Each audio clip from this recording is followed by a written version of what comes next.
कुणाचं स्टेटस बघून कुणाचं एखादं म्हणजे रोज लोक काय करतात की कुठं फिरायला गेलं काय आपल्या घरी काय फंक्शन असलं तर स्टेटस ठेवायची एक खूप मोठी पद्धत आहे.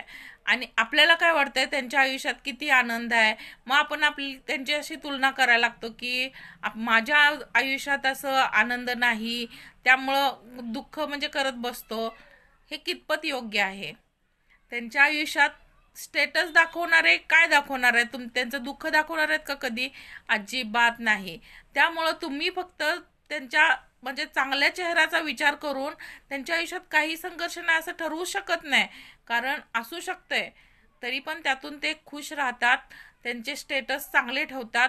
तुम्हीही तोच प्रयत्न करा की तुमचं दुःख विसरा, चांगला स्टेटस ठेवा, बरोबरी करा त्यांची. ह्या बाबतीत करा की आपण पण चांगलं फिरायला जावा.